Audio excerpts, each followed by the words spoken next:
Well, here we are, 7 hours into this flight since we left San Francisco.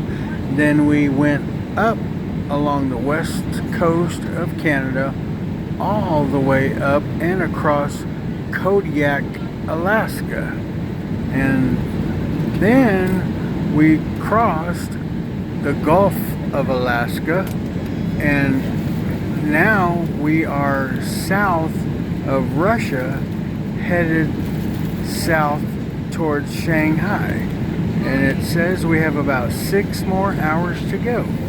So for the last hour on the screen that is blank, I was playing a slots game, casino slots, and I was winning, and then all of a sudden the screen went black.